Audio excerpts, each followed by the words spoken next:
बांग्लादेश में भारत के राष्ट्रीय ध्वज तिरंगे के अपमान किए जाने की वीडियो वायरल होने पर सारे देश में इसका जोरदार प्रतिवाद हो रहा है। और इसी कड़ी में बंगाल के सिलीगुड़ी में विख्यात ENT स्पेशलिस्ट शेखर बंदोपाध्याय ने अभिनव तरीके से गांधीगिरी दिखाते हुए प्रतिवाद करना शुरू कर दिया।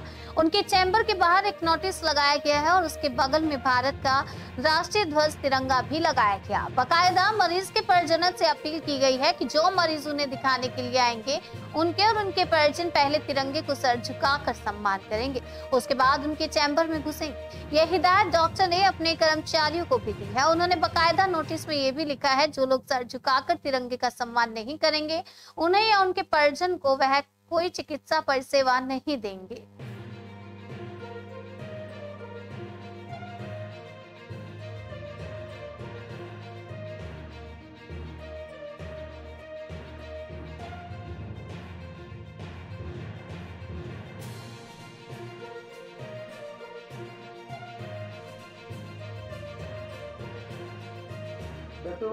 কেন এই সিদ্ধান্ত নিতে হলো?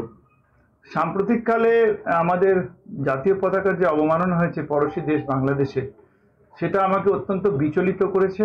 আমি মর্মাহত এবং আমাকে গত 3-4 দিন ধরে বা গত 5-6 দিন ধরে আমি অত্যন্ত মানসিক যন্ত্রণার মধ্যে ছিলাম। এবং আমার মনে হয় যে আমাদের দেশে সবাই আমরা দেশকে ভালোবাসি এবং সবাই জাতীয় পতাকাকে সম্মান করি, কিন্তু আজকে সেই সময় এসেছে সেটা হচ্ছে আমাদের প্রতিদিন এটাকে অভ্যাসে পরিণত করতে হবে। কারণ আজকে জাতীয় পতাকার অবমাননা কিছুতেই মেনে নেওয়া যায় না। যে দেশের মাটিতে আমরা মানুষ, যে দেশের নুন খেয়েছি আমরা আজকে যেটুকু খেতে পড়তে পারছি শুধু এই দেশের জন্য, সেই জাতীয় পতাকাকে পদদলিত করাটা আমি কিছুতেই মন থেকে মেনে নিতে পারিনি। তার জন্য আমি আমার চেম্বারে জাতীয় পতাকা টাঙিয়েছি এবং আমার আবেদন আমার সমস্ত রোগীদের কাছে, আমি নিজে প্রতিদিন যখন চেম্বার শুরু করব তখন আমি ঠাকুরকে যেমন ধূপকাঠি দিই সেরকম আমার জাতীয় পতাকাকে প্রণাম করে তবেই আমি কাজ শুরু করব। এবং এটা আমাদের যেন নিয়মিত অভ্যাস হয়, যাতে করে আমরা হৃদয়ের মাঝখানে দেশকে রাখতে পারি সবচেয়ে আগে।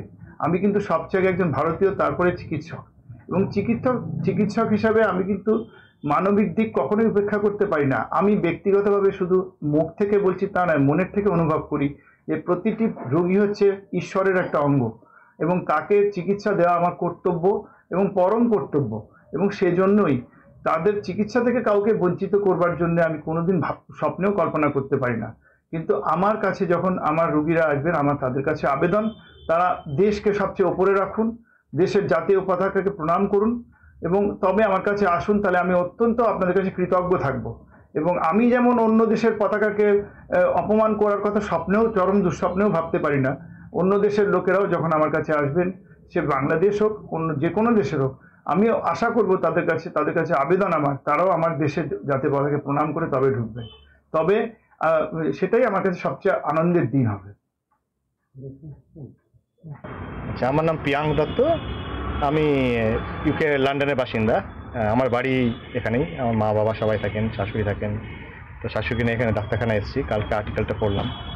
I think we should all support it because I find it really depressing কি বেঙ্গল থেকে কোনো ভয়েস হয় না for a community which are very close, আমাদের আত্মীয়স্বজন সবাই থাকে ওইদিকে। Had it been any community apart from and it's only raised by the center, why not we Bengalis speak about it and protest about it? It's never been spoken about, it's never been highlighted, it's not a big news anywhere in Bengal. Whereas it's a news in the sense like worldwide, it's a news sometimes. Whereas আমাদের এখান থেকে আমরা কোনো voice উঠাই না। I think it's time that we speak about it. ডাক্তারবাবুর যে সিদ্ধান্ত কতটা সমর্থনযোগ্য বলে? 100%. I really support it with my full heart. And I find it like we need people like him to support it. এবং এটা সবার জন্য, it's for humanity. এটা সাম্প্রদায়িকতার ব্যাপার নেই, এটা it's for humanity, we should do it, and for our country we should do it. It's time that we like really speak out.